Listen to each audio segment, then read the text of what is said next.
A man who was not howling over the past couple of days was Ric Flair. So, fresh off the disclosure of his potential heart attack he had in his last match, he went over pizza on the weekend. What could go wrong?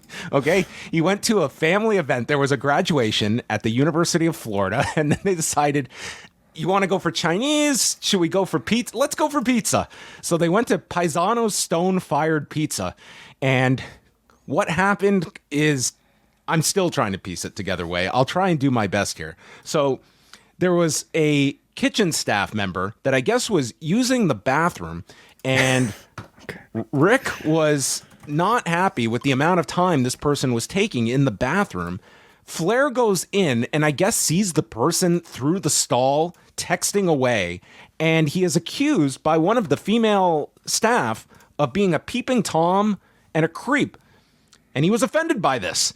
And he admitted he got very upset and decided to do what any person in this situation would do. I'm going to tweet about my experience at this restaurant. Always a great move if you're a celebrity.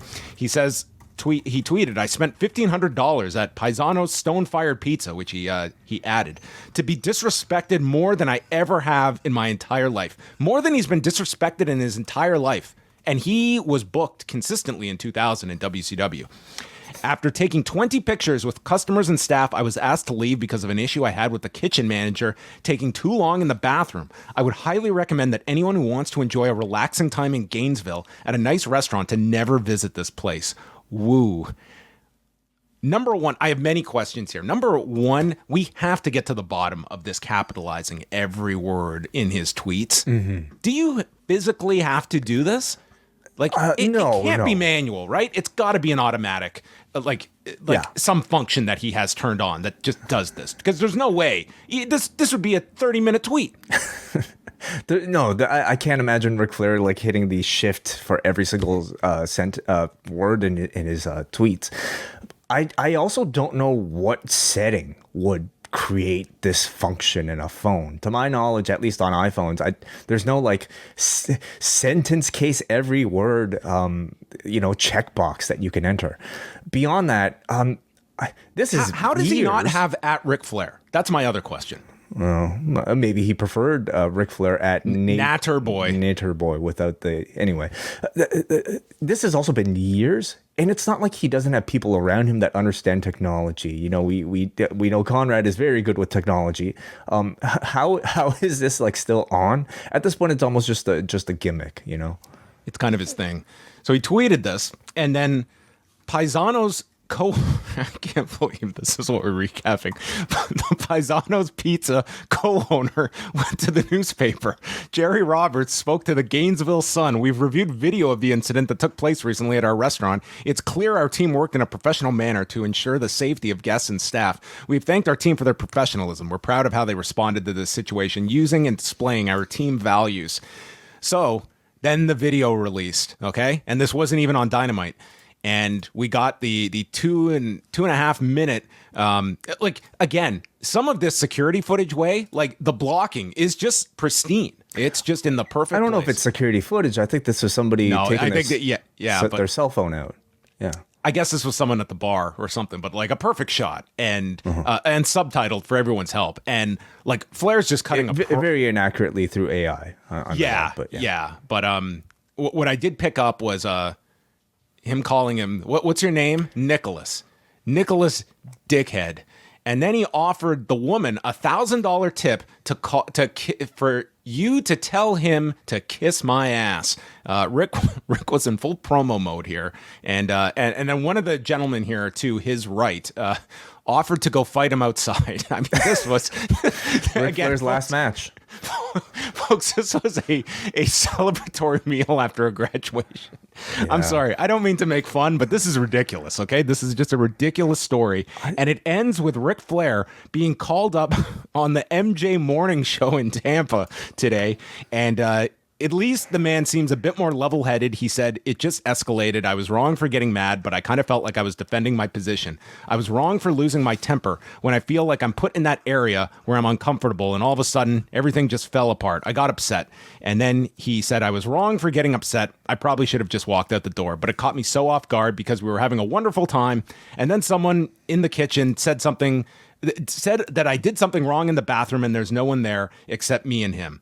So this was also him being much more calmer, because he too was he was contacted by the Gainesville Sun stating he was considering legal action and that "I have the money to buy the restaurant. It'll be called Ric Flair's Italian Bistro." So he was threatening to buy this restaurant. That's not a great Sunday. That is my conclusion. I guess in the life of the Nature Boy, maybe it's kind of typical at this point. I'm amazed at how much this man continues to be in the news cycle, especially in the past week. You know, between this and the heart attack story, and like him, I guess, informing the world how much he made off of that Migos song. Yes, I mean, for a guy who is no longer an active wrestler, not even on TV, as far as we know, on AEW, hasn't appeared since the Sting match. Got pissed off that he wasn't interviewed for the Death of WCW documentary. Oh, is that right? Okay. Well, he certainly is opinionated. Listen, like we might be kind of kidding about this, but this was kind of sad, man. You know, like to see Flair in this state, and knowing, I think, the stories that might continue to be out there about Rick. It's like he does deny that he's denying that he was drunk, but he did not deny that he had some drinks before this. So we will put that out there. Yeah. Well, strictly, like, I don't know exactly what happened in the bathroom with this gentleman, nor whatever preceded this event. But just watching the clip itself that's been circulating, I don't think Rick looks good at all in it. He looks like the one who's clearly tense, and the one who's calling names, calling the people behind the bar dipshit and dickhead and all these names, while like the people who are operating this restaurant are just there to try to de-escalate and to try to get this person out of their restaurant. It's a bad look for him. I don't know if this becomes anything other than just, maybe at this point, headlines. But I don't know. I just think it's kind of sad to see. How do you feel this has, like, AEW's relationship with Ric Flair? It's a loose one, but it's a relationship nonetheless.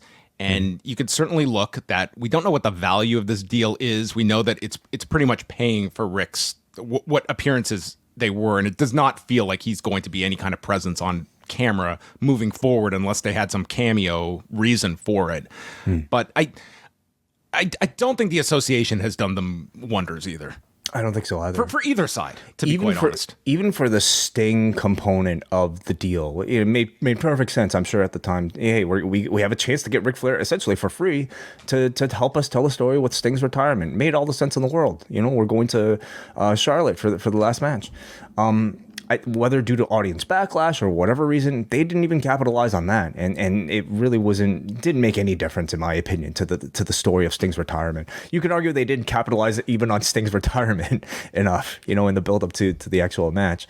But at this point, I don't know if I think we would have seen Flair on TV by now. They still promote Woo Energy, as far as I can recall. Yep. So the deal's still active, but they're not using Flair at all. And I don't know if that's just due to not having story or public dissatisfaction to seeing him.